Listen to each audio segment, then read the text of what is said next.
This is part 2 of the NHL 10 review, my NHL 10 review by EA Sports.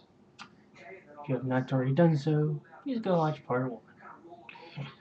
Now, how the hell do you do a 2-part review for a hockey game?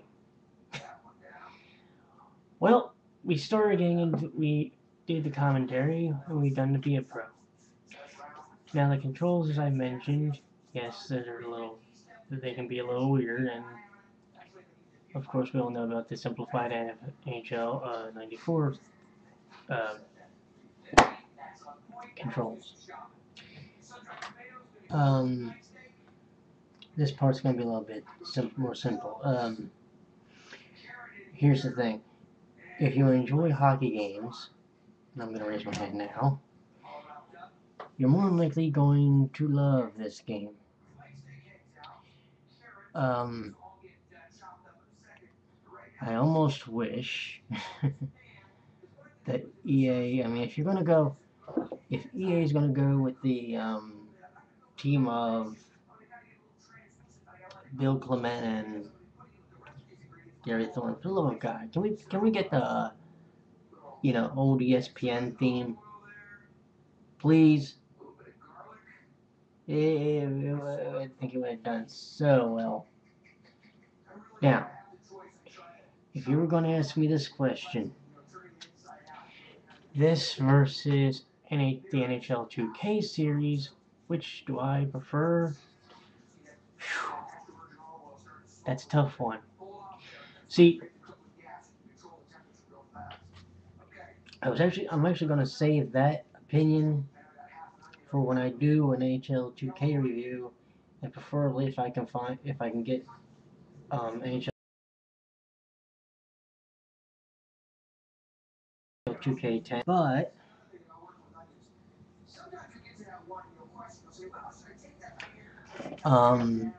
as it stands right now, believe it or not, the NHL 2K series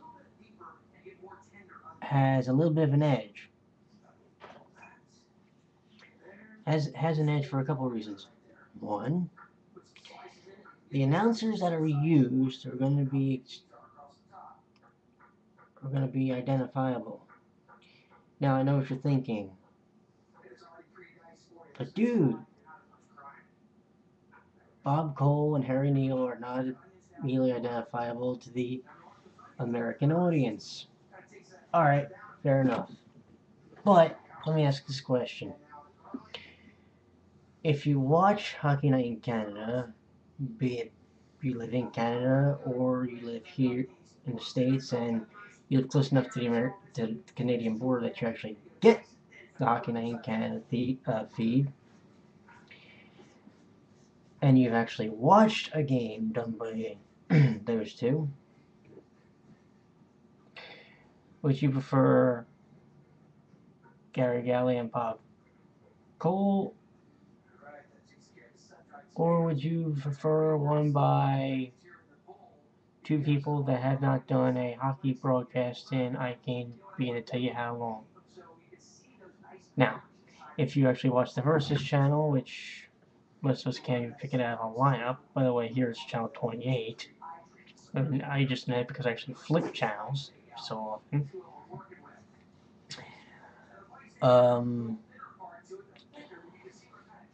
Then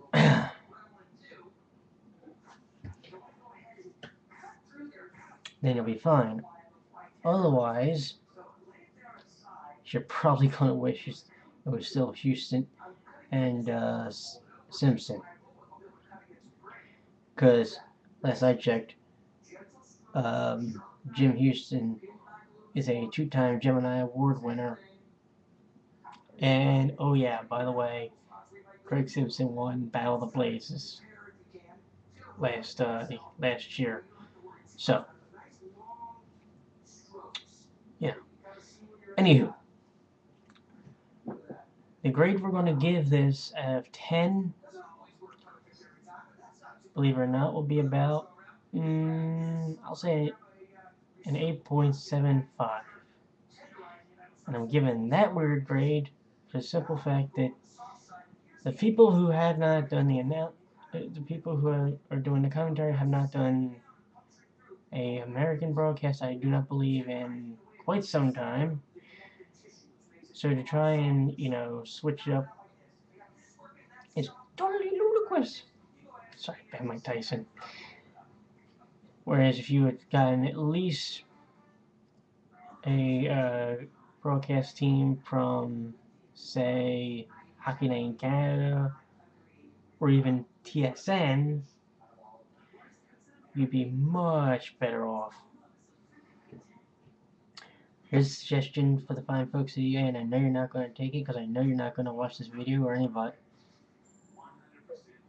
like that, but if it was me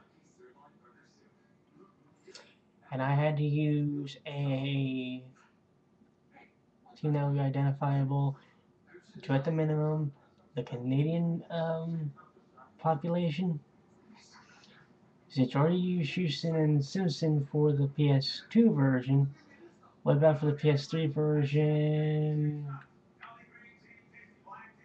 Mark Crawford, I almost said Mark Crawford. I believe it's Mark Kelly and Kevin Weeks.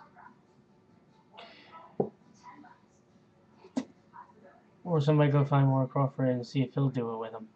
So it's Mark and Mark like it used to be last season. Or if you really want to go there, go get Kelly Hurley, or yeah. Anywho, oh, by the way, if you want to make it really fun, hey, here's the thought.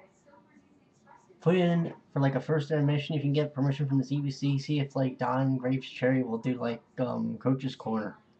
Those are always hysterical.